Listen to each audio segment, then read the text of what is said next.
Hello friends, आपका अपना YouTube channel तिरंगा इनसाइट में स्वागत है। आज का सेशन में हम लोग देखेंगे प्रकाश के परावर्तन के पार्ट नंबर 4। इससे पहले जो है पार्ट 1, पार्ट 2 और पार्ट 3 पढ़ा चुके हैं। तो आज देखेंगे पार्ट 4।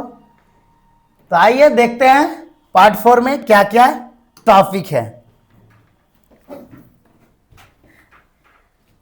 पहला टॉपिक है इसमें नियमित प्रकाश के परावर्तन, यानी नियमित प्रकाश के परावर्तन क्या होता है, इसके बारे में देखना है। नियमित प्रकाश के परावर्तन जो होता है, जब प्रकाश की किरणें समतल सतह पर पड़ती है तो वह निश्चित नियम के साथ परावर्तित होते हैं, उसे ही नियमित प्रकाश का परावर्तन कहते हैं। इसका मतलब यह है, समतल सतह का मतलब होता है प्लेन सतह। कोई प्लेन सतह होगा, उसमें जब प्रकाश की किरण पड़ेगा तो एक नियम के साथ क्या होगा, यानी परावर्तन होगा। जैसे ये कोई समतल सतह है और इस पर जब प्रकाश की किरण पड़ेगा और क्या होगा, ये परावर्तन के बाद एक नियम का पालन करेगा। नियम का पालन यानी प्रकाश के परावर्तन के नियम का पालन करेगा। यानी आपतित किरण परावर्तक सतह से टकराया और फिर क्या हो गया, वो परावर्तित हो गया, तो इसको बोलते हैं परावर्तित किरण। तो ये क्या हुआ, एक नियम का पालन किया। और जो आपतन बिंदु पर लंब डालते हैं, इसी को बोलते हैं अभिलंब। ये हो गया यानी आपतन बिंदु। ये जो हो गया समतल सतह, समतल सतह सतह। ये हो गया आपतित किरण, आपतित किरण। यह हो गया परावर्तित किरण, परावर्तित किरण। और यह हो गया अभिलंब, अभिलंब। यानी एक नियम का पालन किया, इसी को हम लोग क्या बोलेंगे, यानी नियमित प्रकाश का परावर्तन बोलेंगे। क्योंकि ये क्या क्या प्रकाश के परावर्तन का नियम का पालन किया, और यही इसमें बोला गया है। नियमित प्रकाश का परावर्तन क्या होता है, जब प्रकाश की किरणें समतल सतह पर पड़ती है तो वह निश्चित नियम के साथ परावर्तित होता है, उसे ही प्रकाश के परावर्तन के नियम कहते हैं, और नियमित प्रकाश के परावर्तन के नियम कहते हैं। दूसरा टॉपिक है अनियमित प्रकाश का परावर्तन। जब प्रकाश की किरणें उखड़ी सतह पर पड़ती है तो वह निश्चित नियम से परावर्तित नहीं होती है, उसे ही अनियमित प्रकाश का परावर्तन कहते हैं। जब यह प्रकाश रुखड़ी सतह पर, रुखड़ी सतह कहने का मतलब क्या होगा, सतह इसका समतल नहीं होगा, इस तरह का होगा, इस आकार का। तो इसमें जब प्रकाश की किरण पड़ेगा तो इसका कोई निश्चित नियम का पालन नहीं होगा।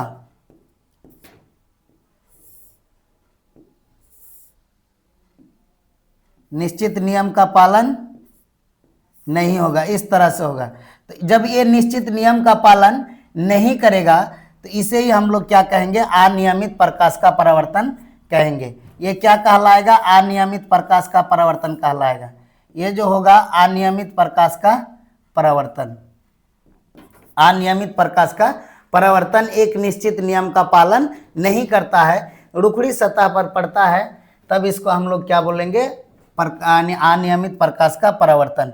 ये हो गया रुखड़ी सतह, रुखड़ी सतह सतह।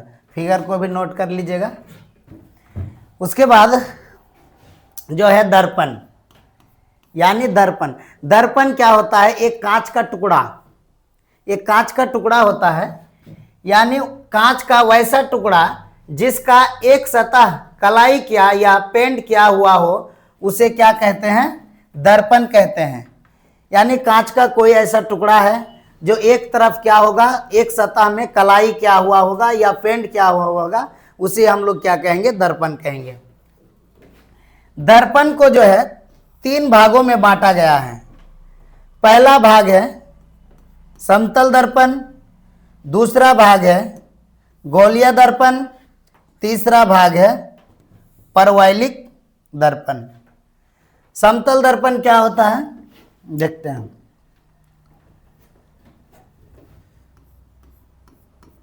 समतल दर्पण यानी पहला नंबर में समतल दर्पण, वैसा दर्पण जिसका परावर्तक सतह समतल हो उसे क्या कहते हैं, समतल दर्पण कहते हैं। जैसे में अगर देखें तो ये कोई कांच का टुकड़ा है और ये क्या है, एक तरफ कलाई क्या हुआ है, इसी को हम लोग क्या बोलेंगे, समतल दर्पण बोलेंगे। समतल दर्पण हो गया यह। उसके बाद बोला गया है समतल दर्पण में प्रतिबिंब कैसे बनता है, चित्र द्वारा दिखाइए। यानी इसमें क्या करना है, प्रतिबिंब इमेज जो बनता है, किसी भी दर्पण के अगर किसी वस्तु को रखा जाए तो क्या होता है, इमेज बनता है, और वही इमेज का चित्र दिखाना है। जो समतल दर्पण में इमेज कैसे बनता है, यानी वस्तु का चित्र कैसे बनता है, प्रतिबिंब कैसे बनता है। तो देखते हैं, ये कोई समतल दर्पण है, ये कोई समतल दर्पण है, ये अभिलंब हुआ, ये क्या हो जाएगा, अभिलंब, अपतन बिंदु यहाँ पे। अब क्या होता है, इसमें कोई प्रकाश, यहाँ पे कोई वास्तु रखा गया है, ये कोई वास्तु है, ये क्या है, वास्तु है। अब इसमें जब प्रकाश की किरण आपतित होता है तो आपतन बिंदु से टकराता है, और टकरा कर क्या होता है, फिर वापस लौट जाता है, वापस लौट जाता है। तो इसमें जो बन रहा है इसका काल्पनिक प्रतिबिंब बनेगा और दर्पण के क्या बनेगा, पीछे साइड में बनेगा। इसका काल्पनिक आभासी किरण इधर जाएगा, यहाँ पे इसका प्रतिबिंब बना, यहाँ पे क्या हुआ, इसका प्रतिबिंब बना, यहाँ पे इसका प्रतिबिंब बन गया। ये क्या कहलाएगा, प्रतिबिंब, प्रतिबिंब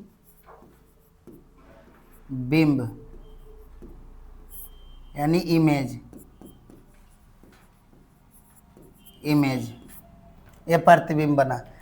ये क्या हो गया, आपतित किरण, ये हो गया परावर्तित किरण, और ये हो गया आपतन बिंदु पर डाला गया अभिलंब। तीनों एक समतल में होते हैं। प्रकाश का परावर्तन का पहला नियम था। इसमें क्या हुआ, समतल दर्पण में जब कोई वस्तु को सामने रखा गया है समतल दर्पण के, तो उसका प्रतिबिंब जो है दर्पण के पीछे काल्पनिक, सीधा तथा वास्तु के बराबर ही बनता है। यही है, यानी समतल दर्पण में प्रतिबिंब कैसे बनता है और उसका चित्र दोबारा दिखाया गया है, यही चीज़ है। इसको भी क्या कीजिएगा, नोट कर लीजिएगा कॉपी में। यही इसका क्या हो गया, आंसर हो गया इस क्वेश्चन का। यानी इसको अगर मान लेते हैं ए बी, ये हो जाएगा ए डैश बी डैश, यानी कहने का मतलब है ए बी जो है वास्तु है, ए बी वास्तु है, और ए डैश बी डैश क्या हो जाएगा, प्रतिबिंब हो जाएगा, प्रतिबिंब यानी इमेज हो जाएगा, चित्र हो जाएगा, फोटो हो जाएगा। फोटो को ही क्या बोलते हैं, इमेज बोलते हैं। देखते हैं नेक्स्ट। उसके बाद है समतल दर्पण। समतल दर्पण की विशेषताएं। पहला पॉइंट, समतल दर्पण की विशेषता क्या होता है, इधर भी चित्र बना लेते हैं, इसी से सारा पॉइंट क्या करेंगे, निकल जाएगा। इसमें प्रकाश आया, यहाँ पे कोई वास्तु को रखा गया है, टकराया आपतन बिंदु से, फिर परावर्तित हुआ, यहाँ इसका क्या बना, प्रतिबिंब बना,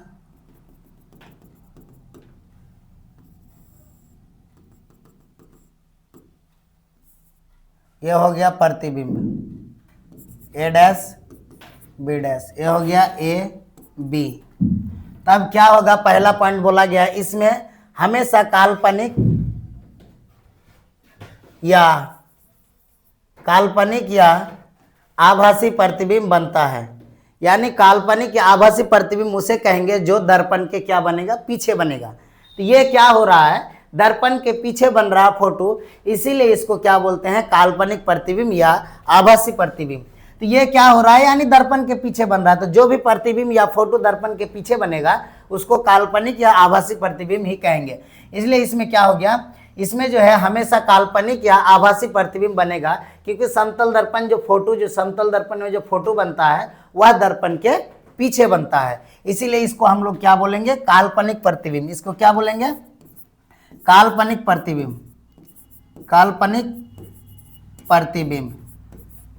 प्रतिबिंब, काल्पनिक प्रतिबिंब। अब देखते हैं दूसरा पॉइंट। दूसरा पॉइंट में है, इसमें प्रतिबिंब हमेशा सीधा बनता है। सीधा कहने का मतलब वास्तु जिस प्रकार रखेंगे प्रतिबिंब भी क्या बनेगा, उसी प्रकार का बनेगा। तो देखिए वास्तु यानी ए बी है, तो यहाँ पे प्रतिबिंब अगर इधर क्या बन रहा है, एरो है, तो इधर भी क्या बन रहा है, ऊपर में ही एरो बन रहा है। इसका मतलब होता है जो प्रतिबिंब का आकार जो है वास्तु के आकार के जैसा ही, यानी प्रतिबिंब का आकार जो है वास्तु के आकार के जैसा ही है। तो इसमें क्या हुआ, प्रतिबिंब सीधा बना, एरो ऊपर है, तो इसमें भी क्या बना, एरो ऊपर बना। तो इसलिए इसमें क्या होता है, यानी प्रतिबिंब हमेशा सीधा बनता है। अगर प्रतिबिंब मान लीजिए नीचे बनता तो उल्टा हो जाता, लेकिन यहाँ प्रतिबिंब वास्तु को ऊपर रखा गया है, तो प्रतिबिंब भी क्या, यानी अभिलंब के ऊपर ही बना है। इसीलिए इसमें क्या होता है, प्रतिबिंब हमेशा सीधा बनता है। तीसरा है, इसमें वास्तु दूरी और प्रतिबिंब दूरी बराबर होता है। यानी कहने का मतलब यह है, वास्तु अगर 5 आपतन बिंदु से 5 सेंटीमीटर दूरी पर है, तो प्रतिबिंब दूरी भी कितना सेंटीमीटर पर होगा, 5 सेंटीमीटर पर होगा। यानी इसमें वास्तु दूरी प्रतिबिंब दूरी के क्या होगा, बराबर होगा। अगर मान लीजिए वास्तु को 10 सेंटीमीटर दूरी पर रखा जाएगा, तो प्रतिबिंब भी क्या होगा, 10 सेंटीमीटर दूरी पर ही बनेगा, क्योंकि समतल दर्पण में जो है वास्तु दूरी और प्रतिबिंब दूरी दोनों क्या होते हैं, बराबर होते हैं। चौथा पॉइंट है, इसमें वास्तु का आकार और प्रतिबिंब का आकार बराबर होता है। आकार कहने का मतलब वास्तु जितना लंबा होगा प्रतिबिंब भी क्या होगा, उतना ही लंबा होगा। वास्तु जितना मोटा दिखेगा प्रतिबिंब भी क्या होगा, उतना ही मोटा दिखेगा। इसलिए बोलते हैं इसमें वास्तु का आकार और प्रतिबिंब का आकार क्या होते हैं, बराबर होते हैं।